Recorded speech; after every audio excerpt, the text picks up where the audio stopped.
দমদমে 11তম বইমেলার উদ্বোধন। 11তম বইমেলার উদ্বোধন হলো দমদমে। দমদমের ইন্দিরা ময়দানে এই বইমেলার আয়োজন করা হয়েছে।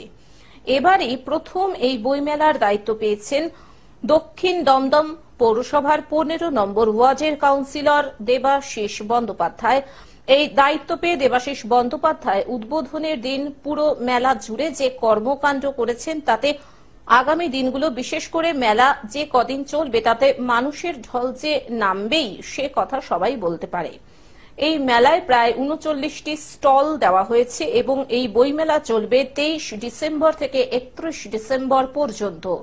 দমদম বইমেলা 11তম দমদম বইমেলা আমরা প্রতি বছরই মমতাদি যখন আমাদের এখানে দমদমে আমাদের পাঠিয়েছিলেন এবং মমতাদি যখন 2011 সালে প্রথমবার মুখ্যমন্ত্রী হিসেবে শপথ নেন তখন তিনি আমাদের একটা কথা বিশেষভাবে বলেছিলেন যে প্রতিটি এলাকায় এক ধরনের সাংস্কৃতিক সচেতনতা তৈরি করতে হবে। তা সেই জায়গা থেকে এখানে অনেক কাজ আমরা করেছি, তার মধ্যে সব থেকে প্রথম শুরু হয়েছিল বইমেলা। তো এই বইমেলার আমার সহ উদ্যোক্তা দেবাশিস বন্দ্যোপাধ্যায়ও এখানে আছেন। তো আমরা এবার বইমেলা প্রত্যেক বছর হয় এবং প্রত্যেকবারই বিশিষ্ট সাহিত্যিকরা এখানে আসেন।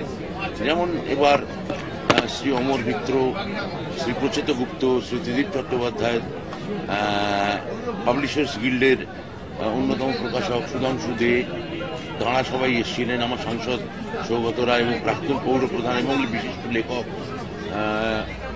সাহিত্যিক ডক্টর পাঁচু রায় তিনি এখানে ছিলেন এবং একটা পুরস্কার, একটা সম্মান, সাহিত্য সম্মান, রাহুল সংকীর্তন সাহিত্য সম্মান এবছরই এটা আমরা শুরু করেছি এবং সেটার জন্য আমি দেবাশিসকে বিশেষভাবে ধন্যবাদ দেব যে দেবাশিস বলেছিল যে আমাদের মনে হয় যে বছর একটা সাহিত্য সম্মান আমাদের একজন বিশিষ্ট সাহিত্যিককে দেওয়া উচিত। যেহেতু দাদা তুমি বাংলা একাডেমিতে যুক্ত দিয়ে দিদি ওখানে তোমায় পাঠিয়েছেন, তুমি আরো অনেকগুলো কাজ দেখছো, আমার প্রস্তাবটা আমার খুবই মনে ধরে এবং সেই জায়গা থেকে রাহুল সংকীর্তন সাহিত্য সম্মান আমরা এবছর তুলে দিতে পারলাম বিশিষ্ট বাঙালি লেখক শ্রী সন্মাত্র নন্দর হাতে। দমদম থেকে অনির্বাণ দত্তের report, globe news.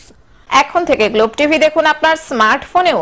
Google play store অথবা অ্যাপল স্টোর থেকে ডাউনলোড করুন গ্লোব টিভি লাইভ অ্যাপ। এছাড়াও জিও টিভি অ্যাপ থেকেও দেখুন গ্লোব টিভি লাইভ।